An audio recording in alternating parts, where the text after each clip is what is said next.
Hi friends, myself Krishna Ruhan. We are talking about the pending exams of JBT first or second year. Who has re in their exams can pass from reading or learning through my channel. If you go with me, you never face re. You should follow my channel to recover your issues. Okay.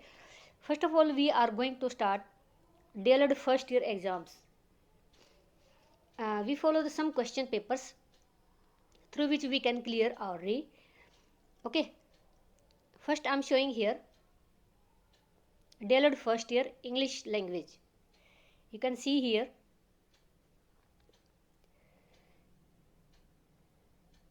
I have both 2017 or 18 like this 2018 or 19 question papers for you. You can understand from here and clear your re's. Okay, let's start. This is the first question paper of English. You can see here it has been marked up to 70 marks and contains 3 hours for attempting this question paper. Okay, this is set of C. You should write your roll number here.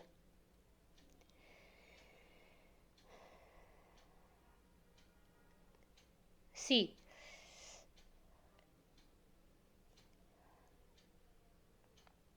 You have A, B, C, 3 partition of your question paper.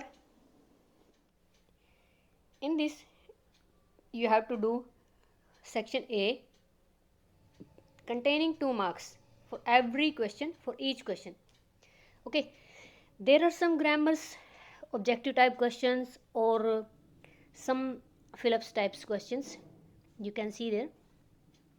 You have to solve them like this.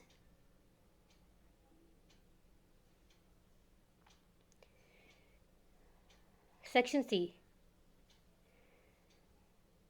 While attempting section B, you have to keep in your mind that you are attempting for question marks 5, 8, 9, 10, 3 questions along with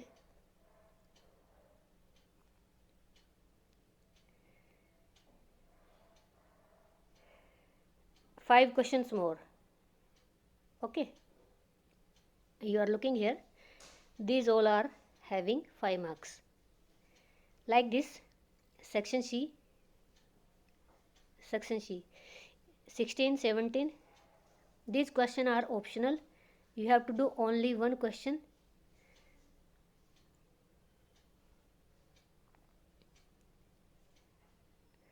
You have only 17 question. C, 70 questions you have to attempt in English question paper.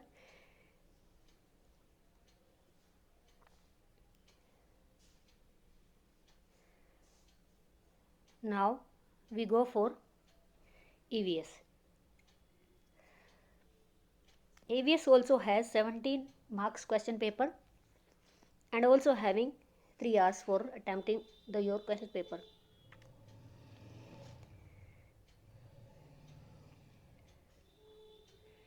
Like that.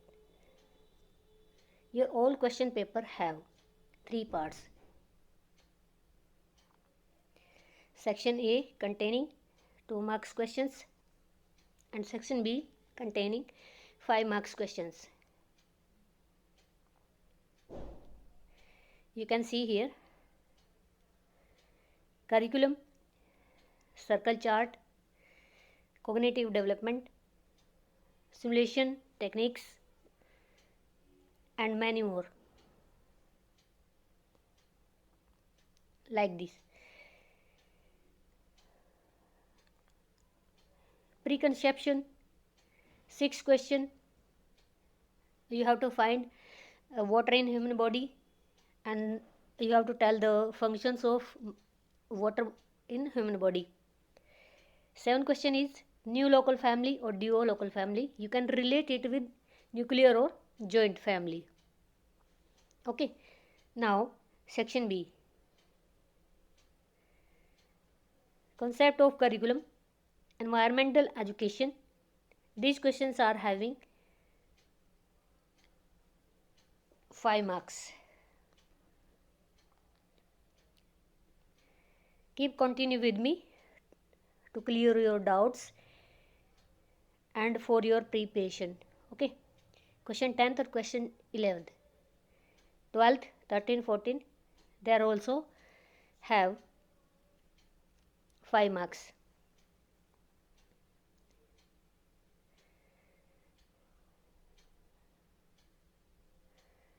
Now section C, it has 8 marks of question. There are 2 questions. You have to attempt only 1 question.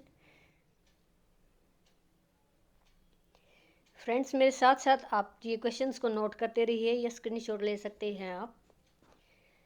आप देख रहे हो important questions जो repeated भी हैं, important भी हैं, ठीक है। इनको आप अच्छे से लर्न कर लीजिएगा।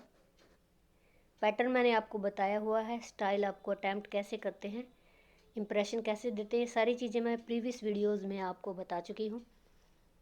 अब यहाँ पे आप देख रहे हैं हिंदी का।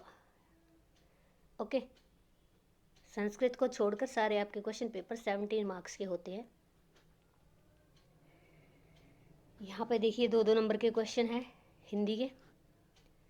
कुछ भी मुश्किल नहीं है अगर आप इनको एक बार से अच्छे से समझ लेते हैं और आप इनकी लेंथ इम्प्रेशन देना ना भूलें। कोई भी संस्था, कोई भी टीचर आपको इस चीज़ से हटा नहीं सकता, मार्क्स काट नहीं सकता अगर आप जेन्युइन और लेंथी इम्प्रेशन के साथ क्वेश्चन को अटैम्प्ट करें तो, ठीक है। सेक्शन भी देख रहे हो आप, 5-5 नंबर के हैं।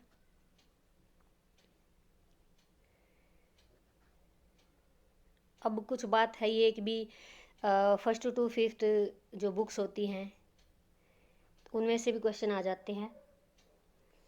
आप जैसे टीचिंग प्रैक्टिस पे गए होगे, पढ़ाया होगा, वहाँ से आप इन क्वेश्चंस को लर्न कर सकते हैं और कोई ज़्यादा मुश्किल नहीं है। बच्चों की कहानियाँ हैं, आपको लर्न करने में कोई ज़्यादा मुश्किल नहीं होती है। तो एक बार पढ़ाते पढ़ाते ही आपके जैसे। नेक्स्ट देखिए सेक्शन यहाँ पे सी, 8-8 नंबर के हैं, ऑप्शनल हैं सेम। अब आता है maths paper, code number 105, having 70 marks.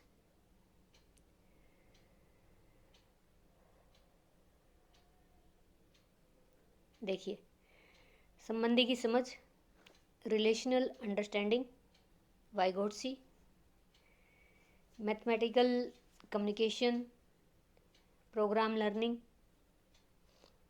Mathematics importance. Question आपके सारी बुक से ही हैं, बशर्ते आप अगर अच्छे से याद करें तो। कुछ यहाँ पे क्वेश्चन भी दिए हुए हैं, इजी क्वेश्चन है, देख लीजिए।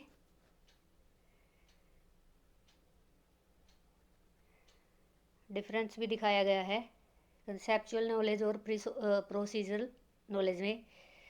कम्युनिटी मैथमेटिक्स के बारे में बताना है। पावर पॉइंट पे कोई भी आपको पाठ योजना तैयार करके बतानी, आपको वो नहीं बतानी, सिर्फ आपको उसकी प्रोसेस बतानी है। जैसे कंप्यूटर में बताते हैं क्लिक ऑन दिस, इस तरह से स्टेप बाय स्टेप बतानी है। सेम क्वेश्चन इस दिस क्वेश्चन पेपर के 11th क्वेश्चन।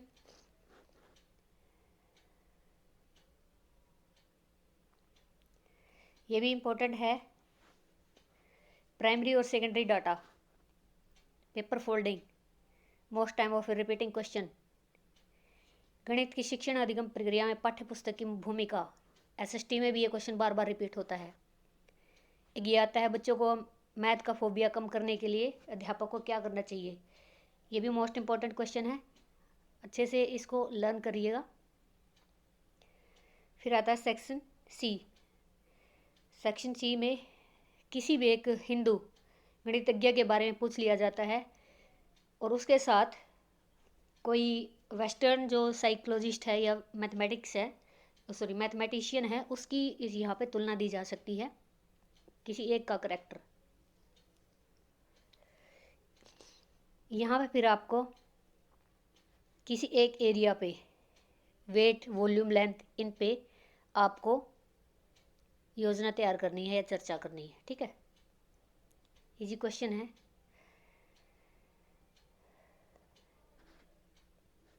प्लेस वैल्यू, ये भी आपके लिए आसान है।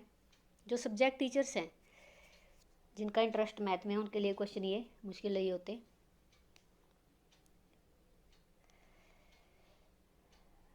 देखिए लास्ट, और आप जिसमें ज़्यादा सबसे ज़्यादा कंफ्यूज होते हो,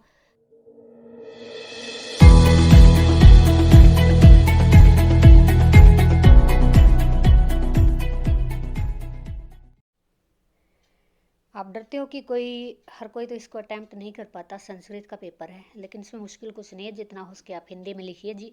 बीच में कोई श्लोक है, दोहा है संस्कृत में, आप जो याद कर सकते हो, कोई चौपाई है, याद कीजिए, डालिए और एक्सप्लेन कर दीजिए। ऐसे लेसन प्लान क्रिएट कर दो। लेसन प्लान में जो आपकी प्रस्तुतिकरण है वो संस्कृत में होना चाहिए। ज़्यादा बड़ा मत चुनिए, कोई भी 4 दोहे उठा लीजिए, 4 चौपाई, एक दोहा जिसमें कि 4 चौपाई होती हैं, वो उठा लीजिए और उसको एक्सप्लेन कर दीजिए।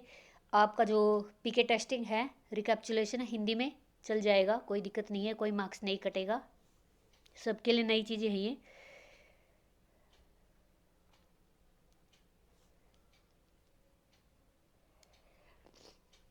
इसमें सारे प्रश्न अनिवार्य हैं। ये देखिए शब्द तो आप समझ सकते हैं, शब्दों से कोई ज़्यादा डिफ़िकल्ट नहीं होता ये। अब इसमें आपको किन्हीं 3 क्वेश्चन में से 2 करने हैं। ऑप्शनल आ गया है तो इसमें और ज़्यादा आसानी रहेगी आपके लिए। यहाँ देखिए, अब 2 में से कोई एक करना है, ऐसे ही 2-2 करके। ऑप्शनल है ये भी, इनमें से आपको एक एक करना है। हिंदी में लिख सकते हैं, कोई डर की बात नहीं है। आपकी पाठ्य पुस्तक हिंदी में है तो आपको हिंदी में लिखने में कोई हिचकिचाहट नहीं होनी चाहिए, और ना ही कहीं से नंबर कटेगा। अब यहाँ पे आ जाते हैं ऑब्जेक्टिव टाइप क्वेश्चन, भाग ख में।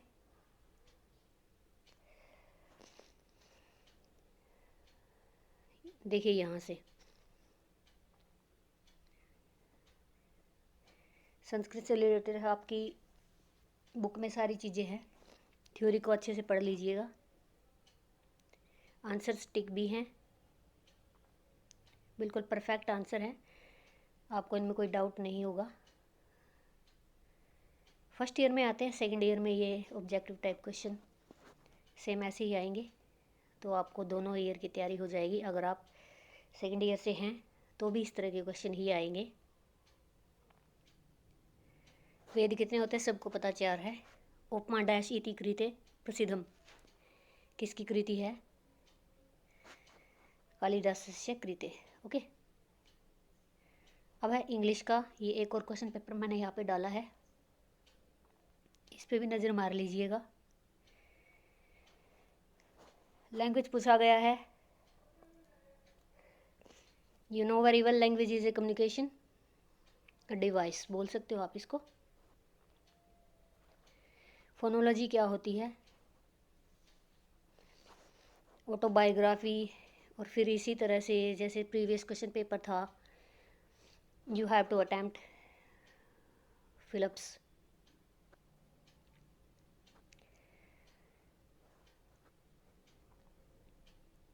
इसमें साथ में ऑप्शन भी दिए गए हैं, आपको डरने की ज़रूरत नहीं है।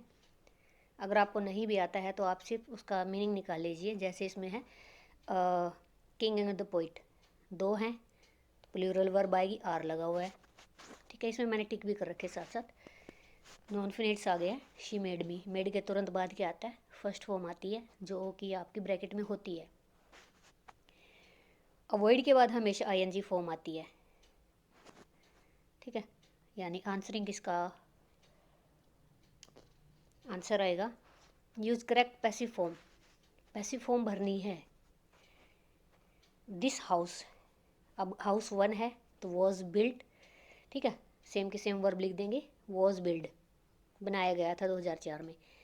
इंग्लिश इज स्पोकन, एक इंग्लिश भी सब्जेक्ट है, इज स्पोकन, थर्ड फॉर्म लगा देंगे। पैसिव करना है ना हमने इसका। अब इसमें है सबॉर्डिनेट क्लोज यूज़ करनी है।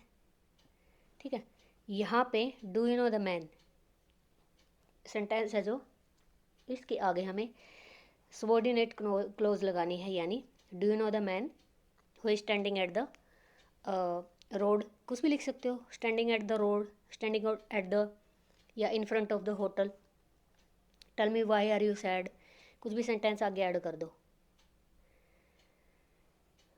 फर्स्ट लैंग्वेज एक्विजिशन क्वेश्चन मैं ये आपको करवा चुकी हूँ मदर टंग के बारे में, टेक्निक ऑफ सेकंड लैंग्वेज, बहुत इंपॉर्टेंट क्वेश्चन है, इनको ध्यान में रखिए और करिए।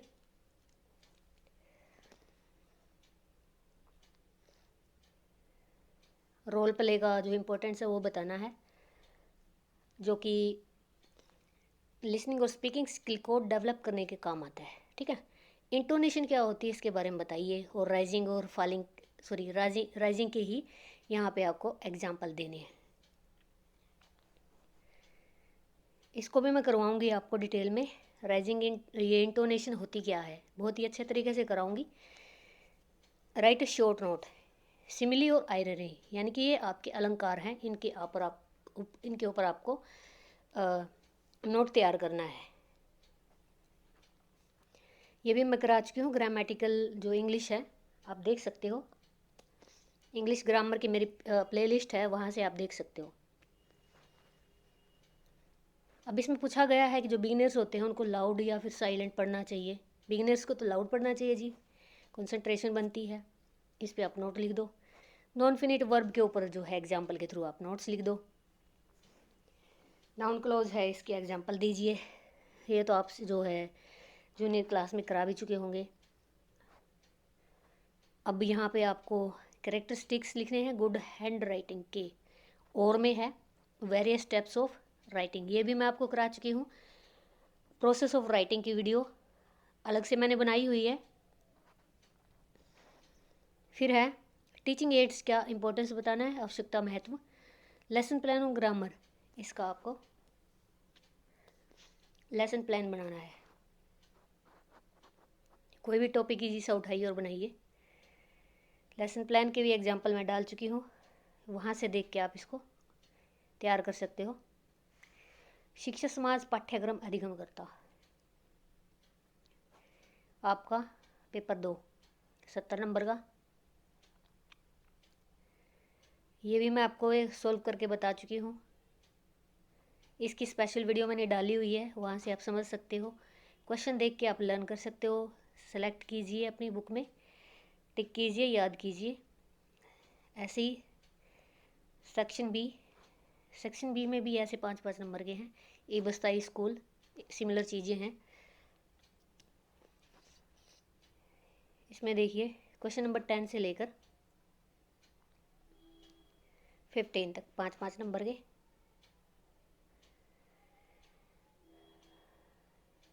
फिर लॉन्ग टाइप, सेक्शन सी, शिक्षा की विशेषता और 2 परिभाषाएं लिख सकते हो आप आसानी से।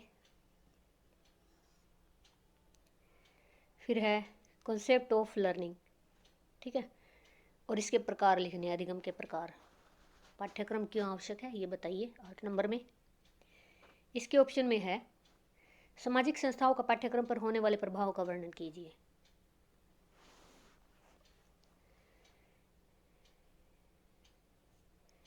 पेपर आपका ये फर्स्ट, बाल्यावस्था और बाल्य विकास।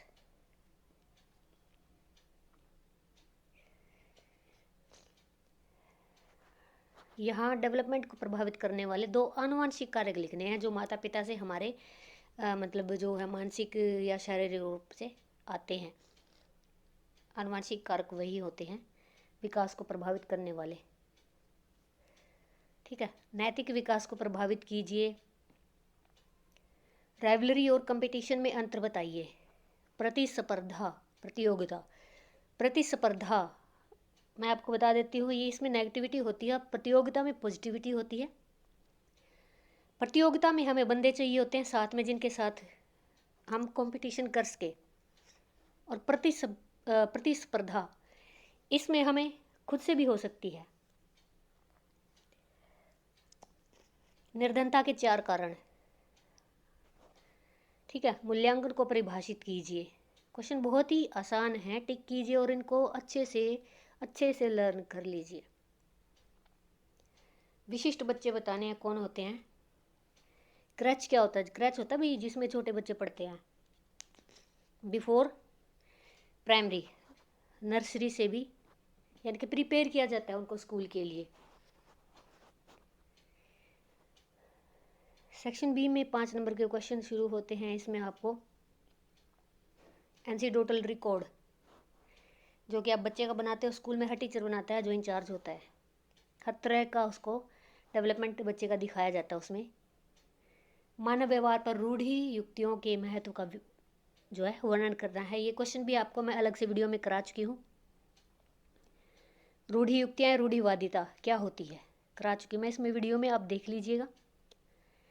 संवेगात्मक विकास के महत्व पर चर्चा कीजिए। ये क्वेश्चन भी मैं अभी आपके लिए शाम को अपलोड करूँगी। ये वीडियो मैंने इसके ऊपर भी बनाई हुई है, आपको उससे बहुत ज़्यादा हेल्प मिलेगी और डिटेल्ड, बिल्कुल डिटेल्ड है। सीटेट, एचटेट वगैरह जैसे, वो भी अगर आप अटैम्प्ट करते हो तो यहाँ से उसको भी बेटर कर सकते हो।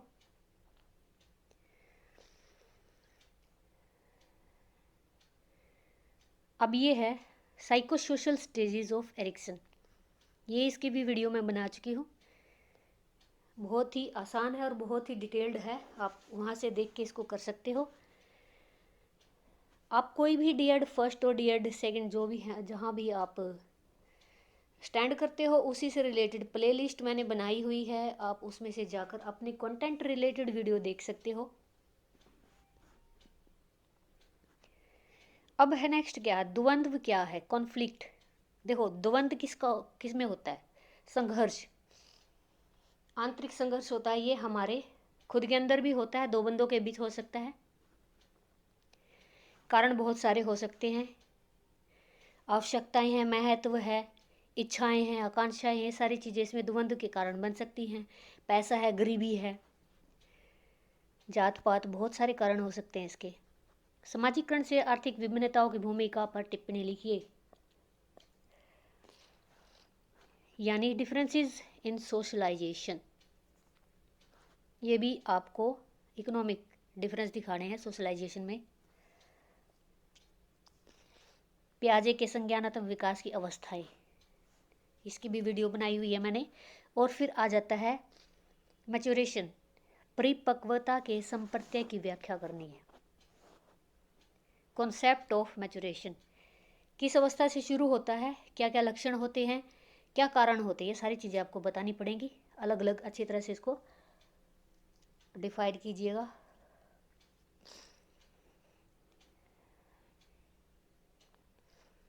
सेक्शन 3 में क्लिनिकल असेसमेंट, इसका प्रभाव बताना है आपको, या फिर इसको एक इंस्ट्रूमेंट के तौर पर लिया गया है जो साक्षात्कार यानी इंटरव्यू के गुणों के और सीमाओं के बारे में बताता है। या विकास बहुविमितीय होता है इस कथन के, यानी कि मल्टी डायमेंशनल विकास होता है। पर्सनैलिटी क्या होती है, इसके वेरियस फैक्टर बताने हैं, यानी व्यक्तित्व और इसके विभिन्न कारक प्रभावित करने वाले पर्सनैलिटी को। आयु, एज, बीमारी, आनुवंशिक कारक, सामाजिक कारक जो है, धार्मिक कारक, बहुत सारे कारक होते हैं, ऐड कर दीजिए।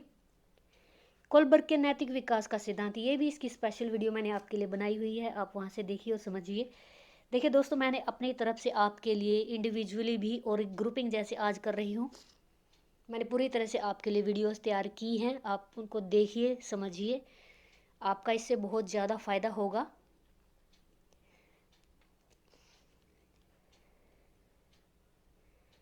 अब है जो मोस्ट डिफ़िकल्ट लगता है बच्चों को, एक ये और एक समकालीन भारतीय इतिहास वाला। मैक्सिमम इसी में आती हैं, इंग्लिश और मैथ के अलावा। आईसीटी भी 70 नंबर का ही होता है, लेकिन इसकी एक खासियत है कि इसमें जो क्वेश्चन आते हैं बहुत ही अच्छे होते हैं, डिफ़िकल्ट नहीं होते हैं। सिर्फ इसका कॉन्सेप्ट आपको थोड़ा सा डिफ़िकल्ट लगता है। क्वेश्चंस को देखिए, टिक करके उनको अच्छे से लर्न कीजिए। एक लिखने का तरीका भी मैटर करता है आपको, कि आप किस तरह से प्रेजेंट कर रहे हो अपने आंसर शीट को।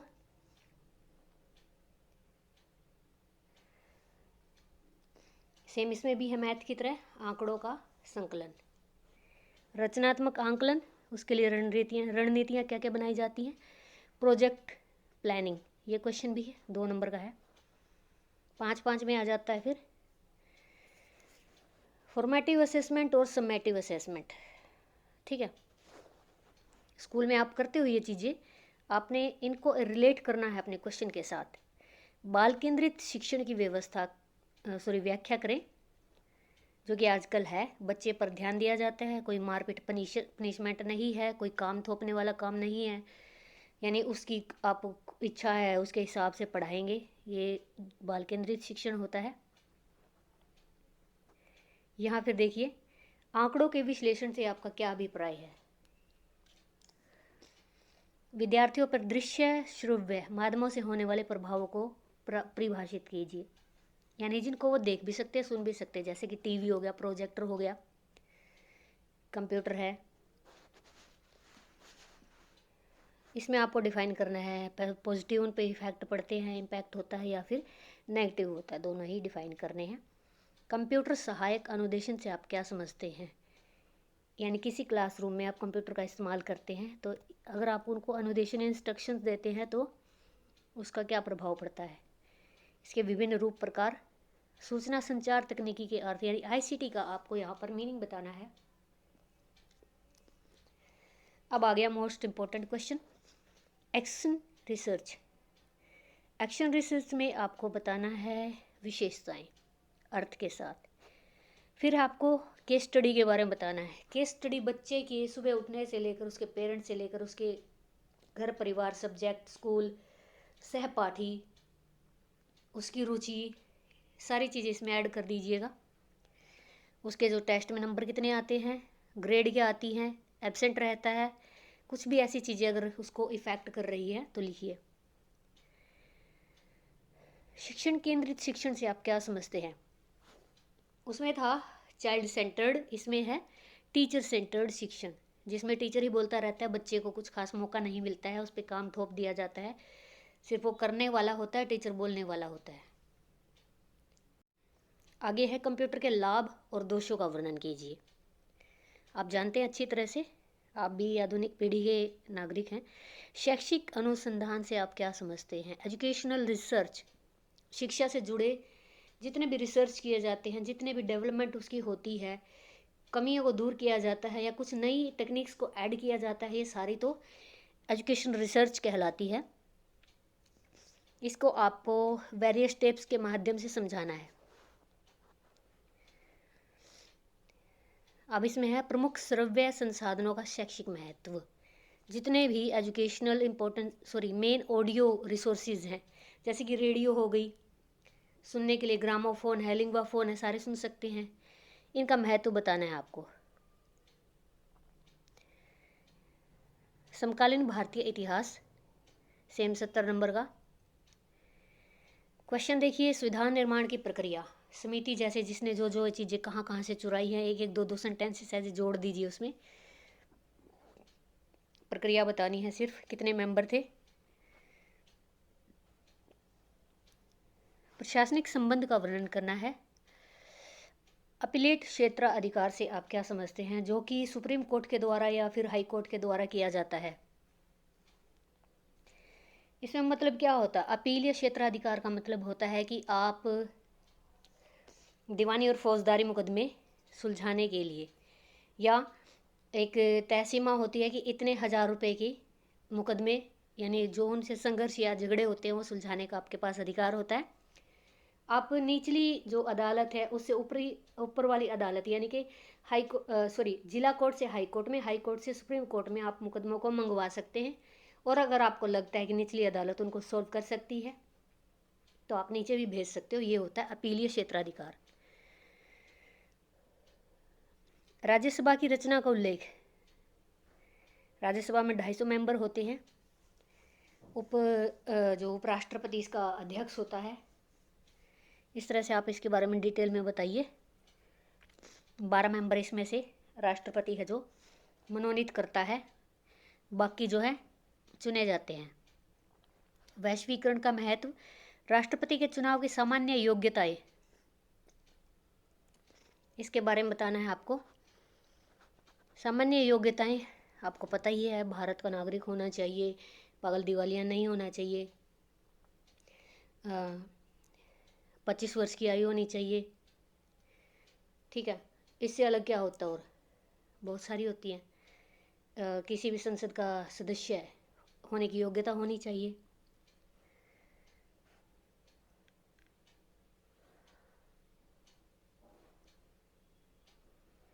बी पार्ट है इसमें, भारतीय अर्थव्यवस्था पर उपनिवेशवाद के प्रभावों का वर्णन कीजिए। उपनिवेशवाद क्या था? जैसे अंग्रेज आए थे, यहाँ पे कॉलोनी सेट कर ली थी उन्होंने, बाजार स्थापित कर लिए थे, यहाँ का कच्चा माल अपनी जगह ले जाते थे, वहाँ प्रोडक्ट बना के यहाँ उनको बेचते थे महंगे दामों पर। इसका प्रभाव बताना आपको क्या हुआ। ठीक है, हथकरघा तो भारत का जो ख़त्म हो गया था, इन्होंने अपनी मार्केट सेट कर ली थी। असहयोग आंदोलन के कार्यक्रम का बताना है कि भी असहयोग का मतलब क्या था, कि उसमें जैसे जितने भी सरकारी दफ्तर, स्कूल या फिर न्यायालय है, उनकी अंग्रेज़ों की सेना है, उनमें जितने भारतीय जहाँ जहाँ काम कर रहे थे सब ने वहाँ से अपने यहाँ आना मतलब शुरू कर दिया, इन छोड़ दिया। असहयोग मतलब वो कह रहे थे कि भी हम आपको सहयोग नहीं देंगे अब। ठीक है, फिर है 1757 से 1857 के बीच होने वाले विद्रोहों का वर्णन करना है। मोस्ट इंपॉर्टेंट क्वेश्चन है ये भी। प्रारूप समिति और संविधान निर्माण प्रक्रिया एक ही बात है, दोनों को अच्छे से याद करो और लिखो। 11वां क्वेश्चन है, भारत में वर्ण, जाति, जनजाति, धर्म, लिंग के संदर्भ में शिक्षा से संबंधित नीतियों, धाराओं, प्रावधानों का वर्णन कीजिए। ये आपको मौलिक अधिकार 12 से लेकर 35 तक इसमें आपको मिल जाएगा, उसको अच्छे से याद कीजिए। मौलिक अधिकार की भी मैंने वीडियो बनाई हुई है। बीए फर्स्ट की जो प्लेलिस्ट है, बीए फर्स्ट ईयर की प्लेलिस्ट है, उसमें आपको ये मिल जाएगा टॉपिक, आप वहाँ से याद कीजिए। भारतीय संविधान के एकात्मक तत्व, विशेषताओं का वर्णन कीजिए। एकात्मक तत्व का क्या मतलब है? इतने सारे ढेर सारे यहाँ पे राज्य हैं, उसके होने के बावजूद भी इसको संघ बोला जाता है, क्योंकि इन सारे राज्यों के ऊपर एक संघ है, केंद्र है, उसी को एकात्मक तत्व बोला जाता है। इसकी विशेषताएं बतानी है। अलग अलग कामों का बंटवारा कर रखा है, कानून स्वतंत्र है यहाँ पर, कानून के लिए संसद में जो है बिल पेश होते हैं, राष्ट्रपति, प्रधानमंत्री की इनमें भूमिकाएं हैं, इसको भी आप अच्छे से याद कीजिए। लोकसभा की रचना की जो है आपको उल्लेख करना है। लोकसभा में जैसे कि आप जानते हैं पहले 552 सदस्य होते थे, अब 550 ही रह गए, यानी कि 2 जो मनोनीत किए जाते थे राष्ट्रपति के द्वारा, वो 2020 के बाद से ये जो है कानून है जो, या जो अनुच्छेद है, ये ख़त्म हो गया है। अब 550 सदस्य ही बचे हैं, जिनमें से जिनका चुनाव होता है। ठीक है, लोकसभा को निम्न सदन बोला जाता है। इसमें मंत्रिमंडल और मंत्रिपरिषद कार्य करते हैं, प्रधानमंत्री की राय ली जाती है, राष्ट्रपति की राय ली जाती है। इसका सभापति, लोकसभा का स्पीकर, इन्हीं सदस्यों में से कोई एक होता है, जिसका जो चुनाव है वो भी राष्ट्रपति करता है। इसकी भी वीडियो मैंने बनाई हुई है। यानी कि बीए फर्स्ट ईयर में पॉलिटिकल के जितने भी क्वेश्चन हैं वो सब आपके यहाँ पे बिल्कुल एग्जैक्ट, अगर आप उनको याद कर लेते हैं तो ये आपके बिल्कुल बहुत अच्छे तरह से काम आएंगे। वैश्वीकरण के दोष, हानियाँ, भारत कृषि की विशेषताओं का वर्णन। जैसे कि आप जानते हैं भारत जो कृषि प्रधान देश है, यहाँ पर विभिन्न तरीके की कृषि की जाती है। इसको अपने बुक से याद कीजिएगा, डिफाइन कीजिएगा। संविधान की धारा 14, 15, 16, ये वीडियो मैंने बनाई है, वहाँ से इसको देखिए, लर्न कीजिए। बहुत ही, मैं कह रही हूँ बहुत ही बेनिफिशियल है, क्योंकि मैंने उसमें डीपेस्ट पॉइंट भी निकाल के आपके लिए वहाँ पे मैंने लिखे हैं। बहुत ही बेनिफिशियल होगी वो वीडियो आपको, और शॉर्ट भी है। बिल्कुल ये लगाइए कि आपको मैं एक ऐसे टाइप क्वेश्चन न देकर बिल्कुल आपको एक पॉइंट टू पॉइंट चीज़ उसमें मैंने आपको समझाई है। उदारीकरण से आप क्या समझते हैं? उदारीकरण के अंतर्गत आर्थिक सुधारों का वर्णन कीजिए। उदारीकरण देखो, राजीव गांधी जी के टाइम चला था। जैसे विदेशों से कोई सामान यहाँ पे आता है, उस पर कम टैक्स लगना, थोड़ी बहुत छूट दे देना, और एक्सपोर्ट करते हैं वहाँ पे, तो वो भी हमको ऐसे ही ट्रीट करते हैं। अब इससे क्या होगा, पूरे जो वर्ल्ड का व्यापार है वो आसान हो गया। हर तरह का व्यापार जो है हम उनके साथ कर सकते हैं। क्वेश्चन नंबर 17 है, भारत में सरकार की आरक्षण नीति की आलोचना कीजिए। ये आप कर सकते हो क्योंकि you are also facing this. आर्थिक विकास का पर्यावरण पर क्या प्रभाव पड़ता है? आर्थिक विकास, देखिए, अगर पर पर्सन इनकम अच्छी होगी किसी भी देश की, तो वहाँ के आर्थिक जो वातावरण है उस पर प्रभाव पड़ेगा अच्छा, यानी कि वहाँ की बोल सकते हो इकोनॉमी जो है ग्रोथ करेगी। ये चीज़ें आप इसमें ऐड कर दीजिएगा। यहाँ पे आपके सारे जेबीटी फर्स्ट ईयर के क्वेश्चंस हैं, ख़त्म होते हैं। क्वेश्चन पेपर मैंने आपके सिलेक्टेड डाले हैं, बिल्कुल इम्पोर्टेंट ही डाले हैं। आप इनमें से क्वेश्चंस को टिक कीजिए अपनी बुक में, और अगर सिंपली यही कर लेते हो तो भी आपको पास होने से कोई नहीं रोक सकता। दूसरा तरीका जो होता है कि आपको इम्प्रेशन देना आना चाहिए आंसर शीट का, वो भी मैंने सिखाया है। मेरी वीडियोस सारी आपके लिए, मैंने जितनी यूज़फुल वीडियो हो सकती है मैंने सारी आपके लिए डाली हैं। किस तरह से क्वेश्चंस आंसर्स को लिखा जाता है, किस तरह से स्पेस मेंटेन किया जाता है, लेंथ है जो उसकी भूमिका है, कंक्लूजन है, सब लिखना होता है 5 और 8 नंबर में। देखिए और अपने पेपर्स को तैयार कीजिए। मेरी तरफ से आपको all the best. I hope so. You will clear your re this time. Good luck.